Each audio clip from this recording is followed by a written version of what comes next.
po ay nag-file ng Certificate of Candidacy para tumakbo ulit ng senador at ipagpatuloy ang aking advokasya para labanan ang korupsyon.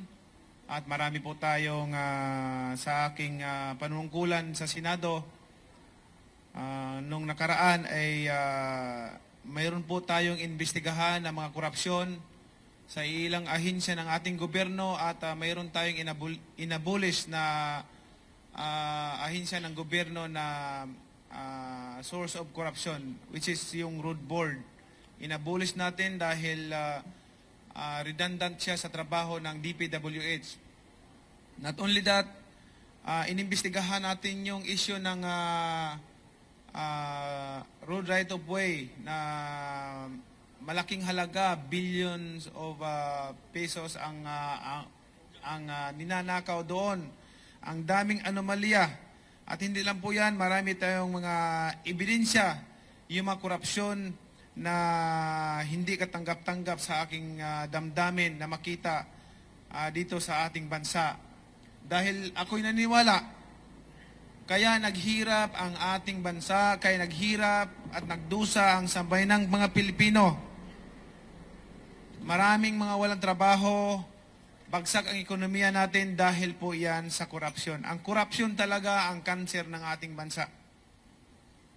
Correct me if I'm wrong, yan po ang dahilan bakit sadsad, bagsak ang ating ekonomiya at ang daming mga Pilipino na walang trabaho. Wala pong mangyayari sa bansa natin, walang mangyayari sa kinabukasan natin kung hindi po tayo lalaban at labanan ang korupsyon ng ating bansa. Kailangan pigilan po ang korupsyon dahil ang korupsyon po sa aking kaalaman, sa aking nadiskubre, yan po talaga. Ginagawa nila ang politics as a business. Yun po ang pagkaiba. Maraming salamat po sa inyong lahat at naway pagpalain palagi tayo ng Panginoon. Maraming salamat, Senator. Question na po sa media. Anyone? Okay. Sherry Ann Torres, ABS-CBN. Saan yung microphone? Saan yung microphone? Sir, magandang hapon. Hi, sir. Sir, nung 2022 presidential elections, isa kayo dun sa naging hardest critic ni dating nung nooy candidate na si Ferdinand Marcos Jr. Gaano kahirap sa inyo para mag-consider na una, lumipat sa kanyang partido at ngayon ay tumakbo sa ilalim ng party niya? Hindi naman po nag-criticize ako ng todo sa ating Pangulo. Ang tinanong lang ako ng media noon na about sa korupsyon. Sabi ko, kung may ninakaw, dapat ibalik. Kung may ninakaw, ay ang konstitusyon natin, ang gobyerno natin kailangan ng due process. And then, sa aking pagkakaalaman, bayan, siguro sa habang panahon, ito, imulat natin ang mga mata natin dahil may matatalino naman tayo. Imulat natin. Lagi nating sinisisi ang pamilya Marcos pagdating sa korupsyon. Hindi ba natin nakikita na sa panahon ng Marcos, ang bansa natin number 1 sa ekonomiya? May kurap pang bansa na number 1 sa ekonomiya. Sige. In reality lang ha, in reality lang. Ngayon, hindi kurap ang bansa natin, sad-sad tayo.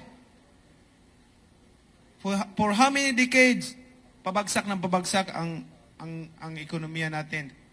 Maraming mga Pilipino na walang trabaho. Yan ang hinahanap ko. Yan ang gusto kong i-establish yung legacy. Na makagawa tayo ng legacy dito, hindi para magpayaman. At nakita ko ang programa ng Pangulo dito sa bagong Pilipinas na magkaroon ng trabaho ang bawat Pilipino, umasinso ang pamumuhay ng bawat pamilya. Hindi ba dapat suportahan natin? Hindi pa maganda yan?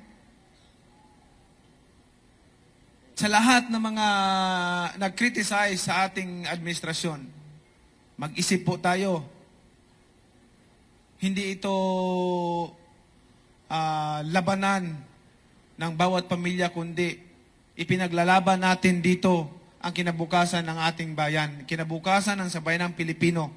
Lilipas lang din tayo lahat. Alalahanin natin, lilipas lang din tayo. Kahit ano ka man ka-powerful, kahit ano ka man kayaman, kahit ano ka pa kasikat, tandaan ninyo, pag wala na tayo doon sa mundo, ang maalala ng tao yung ligasiya na nagawa mo sa taong bayan. Ligasiya na nagawa mo sa buhay kung sino yung natutulungan mo. Pero kung ang ligasiya mo, pangit, masama, magnanakaw ka, hindi ka makakalimutan ka ng susunod na henerasyon. Yun po ang advokasya natin. Yan po ang inahangad natin. Kaya nandito tayo, tumatakbo para ipaglaban ang sabayan ng Pilipino. Kawawa ang mga mahihirap na tao. At lagi lang naluluko pagdating ng eleksyon. Ang daming pagdating tuwing eleksyon, masakit sa loob ko na makita ang babait lahat ng mga kandidato. Puro pangako, puro pangako. Yun po ang nakikita ko, puro pangako, puro pangako. Kung lahat yung mga pangako na yun natupad, ang yayaman na ng bawat Pilipino, ang yaman na ng ating bansa. Bayan, imulat natin ang ating mga mata. Yung korupsyon na yan ang pinaka-sintro ng problema ng ating bansa. Ultimo revenue income ng ating gobyerno nawawala na. So yun po, kailangan mag-isip tayo ng mabuti. Maraming salamat po. Sen, follow up pa na isa. Para rin maging fair. Kasi isa yung family ninyo. Ngayon, ang madalas na sinisilip ng mga critics na mga tumatakbo, lalo na yung mga independent, yung pamilya na sabay-sabay na tumatakbo. At marami ngayon nagsusulong na meron isang grupo, alyansa na nagkakaisang mamamayan, 6 ang tawag sa kanila. Nagko-compile sila ngayon ng mga political families na sabay-sabay na tumatakbo at plano nilang kasuhan. Ano po masasabi po ninyo dito? Yun po kasing tinatanong ninyo na about sa dynasty. Alam niyo po ang constitution natin, ang batas natin nagsasabi na lahat may karapatan na tumakbo basta ikaw ay qualified sa mga requirements. Ano yung qualification na yun? Marunong ka bumasa, marunong ka sumulat. Pagka hindi mo pinatakbo yung isang tao, inalisan mo ng karapatan. Contradict naman doon sa ano. Ngayon, yan ang clamor nila. Kung may batas na mapasa about sa anti-dynasty, why not? Bakit hindi natin sundin? I-implement natin. Wala pong problema. Ang akin dito hindi para sa pamilya. Ang akin dito hindi para sa sarili ko. Kundi para sa bayan. Kung paano umunlad ang ating bayan. Pero, sasabihin ko sa inyong totoo, ito ang reality sa larangan ng politika ngayon. They make politics as a business.